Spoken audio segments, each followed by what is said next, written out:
Hello student, welcome back to the another session of the lesson manufacturing industries. In the previous session we have learned about sugar industry and iron and steel industry, and today we are going to learn about other mineral based industry. So let's start our session. आज हम करेंगे aluminium industry. Aluminium industry is the second most popular metallurgical industry. मतलब iron and steel industry के बाद जो है aluminium industry है, ये second most popular metallurgical industry है. इस इंडस्ट्री में हम रॉ मटेरियल्स जो है वो कौन कौन सा यूज करते हैं, लाइक बल्कि डार्क रेडिश रॉक यूज करते हैं, जिसे हम क्या कहते हैं, बॉक्साइट कहते हैं. मतलब एल्यूमिनियम इंडस्ट्री के लिए एज अ रॉ मटेरियल हम किसका यूज करते हैं, बॉक्साइट का यूज करते हैं.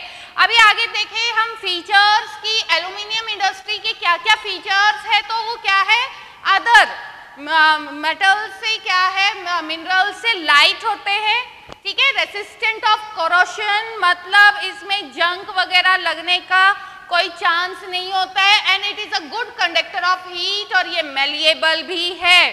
ओके फिर फर्दर अगर हम देखें तो जब हम एल्यूमिनियम को अदर मेटल के साथ मिक्स करते हैं तो वो क्या हो जाता है, नेचर में स्ट्रांग हो जाता है, become strong when mixed with other metal. मतलब एल्यूमिनियम में अगर हम अदर मेटल मिलाते हैं तो वो क्या हो जाता है, स्ट्रांग हो जाता है. एल्यूमिनियम का यूज किया जाता है, use to manufacture aircraft utensils and wires. Manufacture, ठीक है ना, एयरक्राफ्ट्स है, यूटेंसिल्स और वायर्स बनाने के लिए हम एल्यूमिनियम का क्या करते हैं, यूज करते हैं. एल्यूमिनियम इंडस्ट्रीज की जो लोकेशन है, उसकी लोकेशन के क्या रीजन है, because regular supply of power and raw material at low cost. मतलब एल्यूमिनियम इंडस्ट्री ऐसी जगह पे लोकेटेड है जहां पे जो पावर सप्लाई है वो भी रेगुलर है, और जो रॉ मटेरियल मिल रहा है वो एक मिनिमम कॉस्ट पे मिल रहा है. तो ये इसके क्या है, प्राइम फैक्टर है. Clear. Odisha, West Bengal, Kerala, UP, Chhattisgarh, Maharashtra and Tamil Nadu इसके मेजर प्रोड्यूसिंग स्टेट्स है. मतलब एल्यूमिनियम इंडस्ट्री मोस्टली कौन से स्टेट्स में लोकेटेड है, Odisha, West Bengal, Kerala, UP, Chhattisgarh, Maharashtra and Tamil Nadu. Next हम करेंगे हमारी केमिकल इंडस्ट्री. ये देखो केमिकल जो इंडस्ट्री है ये फास्ट ग्रोइंग इंडस्ट्री है and diversifying industry in India. मतलब अभी फिलहाल केमिकल इंडस्ट्री है वो बहुत ही तीव्र गति से क्या कर रही है, ग्रोथ कर रही है. ये इंडस्ट्री जो है it comprises both large scale and small scale manufacturing unit. मतलब इस इंडस्ट्री में दोनों ही स्मॉल स्केल मैन्युफैक्चरिंग यूनिट भी होता है और लार्ज स्केल मैन्युफैक्चरिंग यूनिट भी हो रहा है. मतलब ये दोनों ही इंडस्ट्रीज को क्या कर रही है, कॉम्प्रोमाइज कर रही है. ओके बोथ ये जो इंडस्ट्री होती है ये ऑर्गेनिक भी होती है और इनऑर्गेनिक भी होती है. नेक्स्ट अगर देखें तो केमिकल इंडस्ट्री हमारे जीडीपी में 3% कंट्रीब्यूट करती है. मतलब केमिकल इंडस्ट्री से जो इंडिया का जो जीडीपी है, ग्रॉस डोमेस्टिक जो प्रोडक्ट है, उसमें इसका कंट्रीब्यूशन है 3%. अगर हम ऑर्गेनिक केमिकल की बात करें तो इसमें आ जाते हैं पेट्रोकेमिकल्स, और आपको पता है ये पेट्रोकेमिकल से हम जो है सिंथेटिक फाइबर वगैरह क्या करते हैं, बनाते हैं, ठीक है. तो ऑर्गेनिक केमिकल्स में पेट्रोकेमिकल्स आ जाते हैं. अगर हम इसकी लोकेशन की बात करें तो जो केमिकल इंडस्ट्री है वो कहाँ पे लोकेटेड है, ऑयल रिफाइनरीज के पास. मतलब जितने भी पेट्रोकेमिकल प्लांट्स है या जितनी भी ऑयल रिफाइनरीज है तो केमिकल इंडस्ट्रीज के प्लांट वहीं पे लोकेटेड है. नेक्स्ट अगर हम बात करें इनऑर्गेनिक केमिकल, तो इनऑर्गेनिक केमिकल में हमारे आ जाते हैं sulphuric acid, nitric acid, soda ash, caustic soda.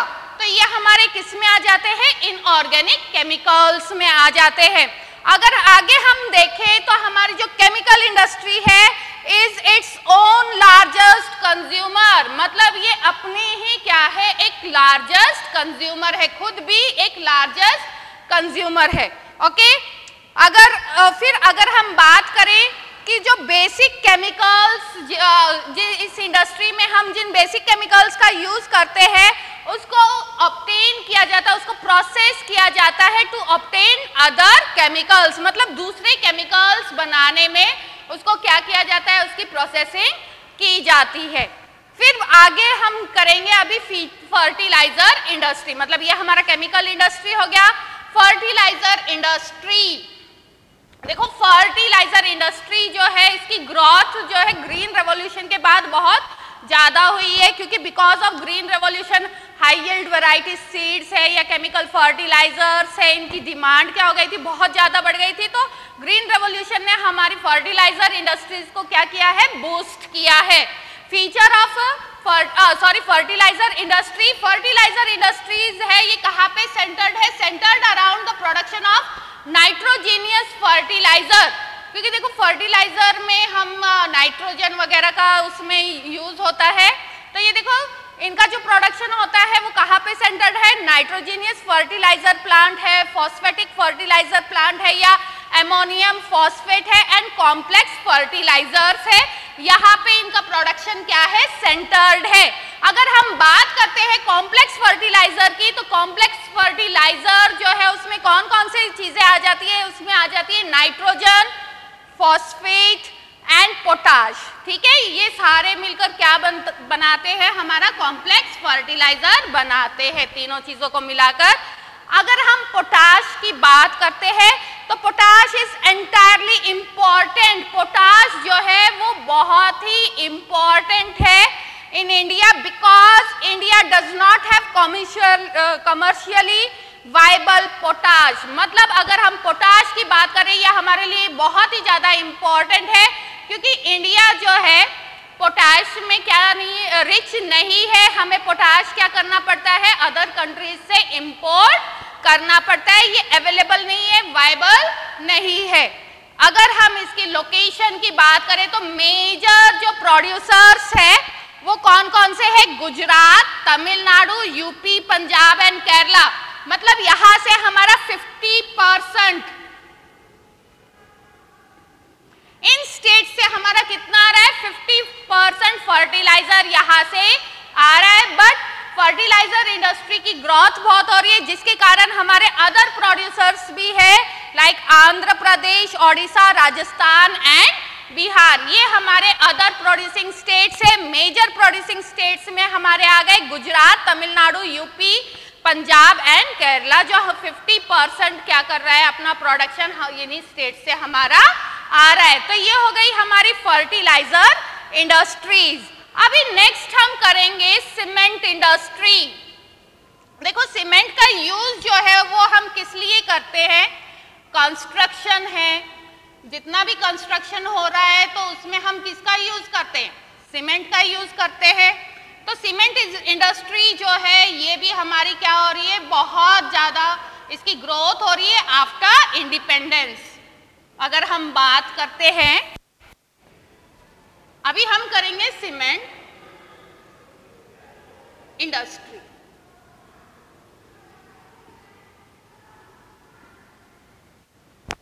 Clear? तो सीमेंट इंडस्ट्री है ये भी हमारी क्या है, इसकी भी बहुत ज्यादा ग्रोथ हो रही है। तो सबसे पहले अगर हम रॉ मटेरियल की बात करते हैं तो सीमेंट इंडस्ट्री में हम जो है बल्कि रॉ मटेरियल यूज करते हैं, लाइक लाइमस्टोन है, ठीक है ना। तो लाइमस्टोन जो होता है उसका नेचर क्या होता है, वो बहुत ही बल्कि में होता है, ठीक है। सिलिका है और एल्यूमिना है, क्लियर। इन चीजों का हम क्या करते हैं, एंड जिप्सम, ठीक है। सीमेंट इंडस्ट्री में ये जो बल्की मटेरियल है उसका हम यूज करते हैं एज अ रॉ मटेरियल, ठीक है। इसके अलावा जो इम्पोर्टेंट अदर इंग्रेडिएंट्स है वो क्या है, जैसे कि कोल है, कोल की भी तो रिक्वायरमेंट होती है सीमेंट इंडस्ट्री में, ठीक है ना। पावर है, ये अदर रिक्वायरमेंट है। ट्रांसपोर्टेशन, तो ये सीमेंट इंडस्ट्री की क्या है, अदर रिक्वायरमेंट से, मतलब रॉ मटेरियल के लिए तो हमारी ये रिक्वायरमेंट है, अदर रिक्वायरमेंट में आ जाता है कोल, पावर और ट्रांसपोर्टेशन में, जैसे कि रेलवे ट्रांसपोर्टेशन है वो इसके लिए बहुत इंपॉर्टेंट है। अभी सीमेंट इंडस्ट्री के क्या क्या यूजेस है, ये हमें जो है कंस्ट्रक्शन जो एक्टिविटीज है, मतलब जितना भी कंस्ट्रक्शन जो काम हो रहा है, चाहे हम कोई भी इंफ्रास्ट्रक्चर तैयार कर दे, कोई भी बिल्डिंग है या रोड वगैरह बना रहे, ब्रिजेस बना रहे, ठीक है, सभी में हम किसका यूज कर रहे हैं, सीमेंट का यूज कर रहे हैं। और कॉमर्शियली एस्टेब्लिशमेंट के लिए भी ये बहुत ज्यादा जरूरी है, मतलब इसके यूजेस है कंस्ट्रक्शन, ठीक है ना।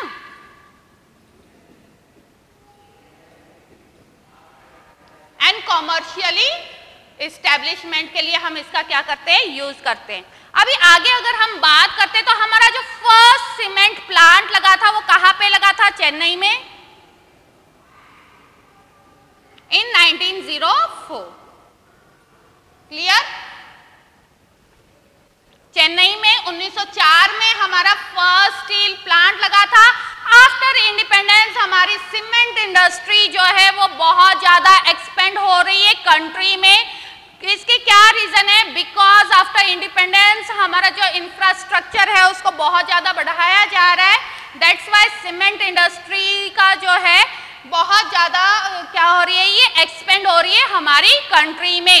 अगर आगे हम इसमें बात करते हैं तो हमारे जो मेजर सीमेंट प्रोड्यूसिंग जो स्टेट है वो है गुजरात, मतलब सबसे ज्यादा जो सीमेंट है गुजरात जो है हमारा वो क्या है, major producer, clear. Gujarat major producer क्यों है, क्योंकि it is a proximity to ports, यहां से हमारा जो सीमेंट है वो पोर्ट्स तक ले जाया जाता है, पोर्ट्स से क्या किया जाता है, अदर कंट्रीज में एक्सपोर्ट किया जाता है। अदर कंट्रीज में क्यों एक्सपोर्ट किया जा रहा है, क्योंकि हमारी सीमेंट इंडस्ट्री जो है उसमें बहुत ज्यादा इंप्रूवमेंट आ रहा है, उसकी क्वालिटी में बहुत ज्यादा इंप्रूवमेंट हुआ है, जिसके कारण it has found a readily available market in East Asia, Middle East Asia and South Asia. That's why Gujarat is the major producer of cement industry, मतलब हमारी सीमेंट इंडस्ट्री की क्वालिटी इतनी इंप्रूव हुई है जिसके कारण हमारे जो अदर कंट्रीज में जो इंपोर्टर्स है वो बढ़ गए हैं, ठीक है। अभी इसके बाद हम करेंगे ऑटोमोबाइल इंडस्ट्री। अभी ऑटोमोबाइल से आपको पता ही है जितने भी व्हीकल्स है वो कहां पे बनते हैं, ऑटोमोबाइल इंडस्ट्री में बनते हैं।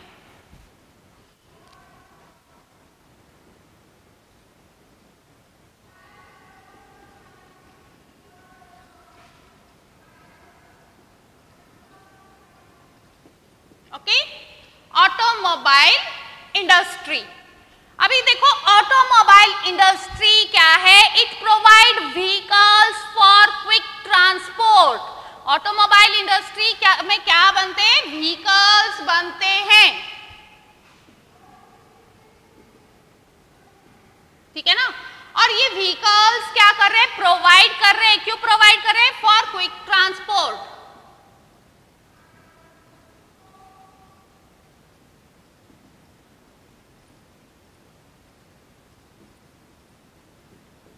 अभी ट्रांसपोर्टेशन हम किसका करते हैं, पैसेंजर का करते हैं, गुड्स का करते हैं, ठीक है। तो जो ऑटोमोबाइल इंडस्ट्री है ये मोस्टली क्या है, हमें व्हीकल्स जो है हैवी व्हीकल्स प्रोवाइड कर रही है फॉर द ट्रांसपोर्टेशन। आगे अगर हम बात करें तो जो लिबरलाइजेशन है, ठीक है, लिबरलाइजेशन ने क्या किया है, हमारी ऑटोमोबाइल इंडस्ट्रीज को स्टिमुलेट किया है।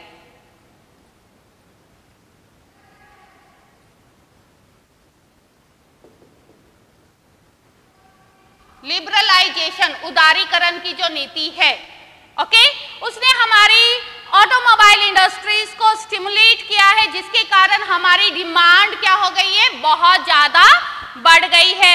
और इस डिमांड इतनी बढ़ गई है कि अभी आपको पता ही है ऑटोमोबाइल जो होते हैं, जो व्हीकल्स होते हैं, उसके न्यू और जो कॉन्टेम्प्ररी मॉडल्स की डिमांड क्या होती जाती है, बहुत ज्यादा बढ़ती जाती है। तो हमारी लिबरलाइजेशन पॉलिसी के कारण ऑटोमोबाइल इंडस्ट्रीज जो है बहुत ज़्यादा स्टिमुलेटेड हुई है। अगर आगे हम इसकी बात करते हैं तो इसके जो मेजर जो ऑटोमोबाइल एरियाज है, इंडस्ट्रीज है, वो कहाँ पे लोकेटेड है? गुरुग्राम है, मुंबई है, पुणे है, चेन्नई है। गुरुग्राम मारुति, ठीक है ना, मारुति है, सुजुकी है, होंडा है, तो उसके लिए क्या है? बहुत फेमस है गुरुग्राम। मुंबई, चेन्नई, पुणे, कोलकाता, ठीक है। तो ये क्या है? इसके लखनऊ है, हैदराबाद है, जमशेदपुर है। तो ये हमारे क्या है? ऑटोमोबाइल इंडस्ट्रीज एरिया है। क्लियर? तो ये हमारा हो गया ऑटोमोबाइल इंडस्ट्रीज। कई बार बहुत क्वेश्चन पूछा आता है कि ऑटोमोबाइल इंडस्ट्रीज जो है वो उस बूस्ट कैसे हुई है, उसकी क्या मेजर रिक्वायरमेंट्स है, ठीक है, कहाँ पे ये सिचुएटेड है। तो आपको पता ही है ऑटोमोबाइल इंडस्ट्रीज जो है वो हमारी फास्ट ग्रोइंग इंडस्ट्री भी है। इसके बाद हमारी मोस्ट इंपॉर्टेंट इंडस्ट्री आ जाती है जो बहुत ही ज़्यादा फ्लरिश, बहुत ही ज़्यादा बूस्ट हो रही है और जिसने बहुत ज़्यादा एम्प्लॉयमेंट क्रिएट किया है। तो ये है हमारी IT and electronics industry, IT, information technology. Okay, information technology है, ये एक बहुत ही ज़्यादा फास्ट ग्रोइंग इंडस्ट्री है, क्योंकि अभी आपने देखा ही है बहुत मतलब इलेक्ट्रॉनिक्स वगैरह है, आईटी का, इंटरनेट का ज़माना आ गया है। तो हमारी ये इंडस्ट्री क्या कर रही है? बहुत ज़्यादा फ्लरिश कर रही है। मतलब जितने भी टेलीकम्युनिकेशन है, कंप्यूटर है, उसके लिए जितने भी इक्विपमेंट्स का यूज़ कर रहे हैं हम, वो कहाँ पे बन रहा है? वो आईटी एंड इलेक्ट्रॉनिक इंडस्ट्री में बन रहा है। लाइक टेलीविजन है, तुम्हारा मोबाइल फ़ोन है, स्मार्टफोन है, वो सारा किसका हिस्सा है? इलेक्ट्रॉनिक्स का हिस्सा है। और वो हमारे आईटी सेक्टर को भी क्या कर रहा है? बूस्ट कर रहा है। अगर हम बात करें आईटी सेक्टर की तो बेंगलुरु,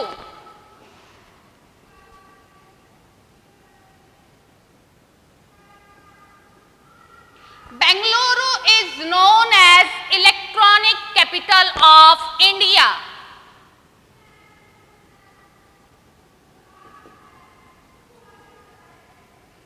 ओके, इलेक्ट्रॉनिक कैपिटल क्यों कहते हैं? Because it is a IT hub. ये क्या है? एक आईटी हब है, फर्स्ट आईटी हब है। इसकी यहाँ पे बहुत ही ज़्यादा फेवरेबल और सुटेबल कंडीशन है, जिसके कारण यहाँ पे हमारा जो आईटी सेक्टर है वो बहुत ज़्यादा फ्लरिश हो रहा है बेंगलुरु में। That's why Bengaluru is known as electronic capital of India. इससे सिलिकॉन वैली ऑफ इंडिया भी कहा जाता है। जैसे कि कैलिफोर्निया है, कैलिफोर्निया की जो सिलिकॉन वैली है, सेम उसी तरह से बेंगलुरु को भी फर्स्ट नंबर पे अगर वर्ल्ड में हम बात कर रहे हैं तो कैलिफोर्निया है, देन बेंगलुरु है। क्लियर? तो बेंगलुरु को हम क्या कहते हैं? सिलिकॉन वैली ऑफ इंडिया भी कहते हैं। इसके अलावा जो हमारे सॉफ्टवेयर टेक्नोलॉजी पार्क्स है वो कहाँ कहाँ पे लोकेटेड है? लाइक मुंबई, दिल्ली, ठीक है, पुणे, इन एरियाज में भी मतलब हमारे क्या है? पुणे है, चेन्नई है, लखनऊ है, हैदराबाद है, ओके, कोयम्बटूर है। तो इन एरियाज में भी हमारे क्या है? मोस्ट जो है आईटी हब्स लोकेटेड है, सॉफ्टवेयर टेक्नोलॉजी पार्क लोकेटेड है। अगर हम बात करें रिसेंट डिकेड्स की तो मेजर जो सॉफ्टवेयर टेक्नोलॉजी पार्क है वो कहाँ पे है? वो बेंगलुरु में है, नोएडा में है, मुंबई में है, चेन्नई में है, हैदराबाद में है और पूना में है। अगर आगे हम आईटी टेक्नोलॉजी सेक्टर की अगर हम बात करते हैं, it is creating the most employment. मतलब अभी इसने फिलहाल वाइड एम्प्लॉयमेंट क्या की है? इस सेक्टर में बहुत ज़्यादा मतलब जो हमारा सर्विस सेक्टर है, जो हमारा टर्शरी सेक्टर है, वो किसके कारण फ्लरिश हो रहा है? बिकॉज ऑफ आईटी सेक्टर के कारण इसने एक वाइड रेंज में एम्प्लॉयमेंट को क्रिएट किया है। ठीक है, अभी इसका की सक्सेस क्या है? What is the key success of IT sector? IT sector का की सक्सेस क्या है कि इट इज एक कंटिन्यूस ग्रोथ हो रही है इन हार्डवेयर एंड सॉफ्टवेयर में। मतलब हमारा जो आईटी सेक्टर है वो क्या कर रहा है? कंटिन्यूस ग्रोथ कर रहा है। किसमें? हार्डवेयर और सॉफ्टवेयर में। क्लियर? तो इसका ये क्या है? मेजर की सक्सेस है। हमारा हार्डवेयर में भी बहुत ज्यादा ग्रोथ हो रही है, सॉफ्टवेयर में भी ग्रोथ हो रही है, और हम हमारा सॉफ्टवेयर क्या कर रहे हैं? एक्सपोर्ट कर रहे हैं। दैट्स वाई हमारी जो आईटी सेक्टर है इसकी ग्रोथ बहुत ज्यादा हो रही है। अब ये आगे हम करेंगे, इसी में आईटी सेक्टर में हमारा आ जाता है, देखो सॉफ्टवेयर टेक्नोलॉजी पार्क। क्या होते हैं सॉफ्टवेयर टेक्नोलॉजी पार्क?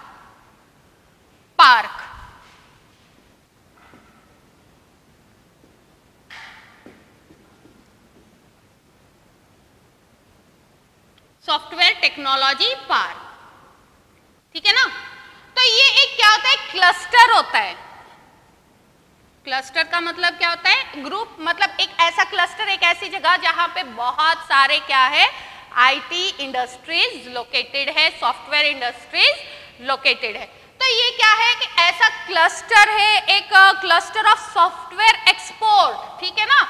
मतलब इस क्लस्टर से हम क्या करते हैं? सॉफ्टवेयर का एक्सपोर्ट करते हैं। क्लियर? सॉफ्टवेयर को बनाकर क्या किया जाता है? यहां से एक्सपोर्ट किया जाता है इन अदर कंट्रीज में। तो ये हमारा क्या है? क्लस्टर ऑफ एक्सपोर्ट यूनिट है, जिसको हम क्या कहेंगे? सॉफ्टवेयर टेक्नोलॉजी पार्क कहेंगे। अगर आगे हम इसके सॉफ्टवेयर टेक्नोलॉजी पार्क के सिग्निफिकेंस की बात करते हैं तो इसने बहुत ही वाइड जॉब्स क्रिएट किए। मोर देन 30% वीमेन जो है इस सेक्टर में लगी हुई है। मतलब वीमेन एम्प्लॉयमेंट में अगर हम देखें तो 30% से ज्यादा जो है वीमेन्स के लिए इसने एम्प्लॉयमेंट क्रिएट किया है। हम यहाँ से हमारे सॉफ्टवेयर को क्या करते हैं? एक्सपोर्ट करते हैं अदर कंट्रीज में, जिसके कारण बहुत ज्यादा फॉरेन एक्सचेंज इंडिया में आ रहा है। तो डियर स्टूडेंट, आज का सेशन हमारा यहीं पे खत्म हो रहा है। अगर आपको कोई डाउट है तो आप वो कमेंट बॉक्स में डाल सकते हैं। नेक्स्ट सेशन में हम करेंगे कि हमारी जो इंडस्ट्रीज है उनके कारण क्या क्या पॉल्यूशन क्रिएट होते हैं। Thank you.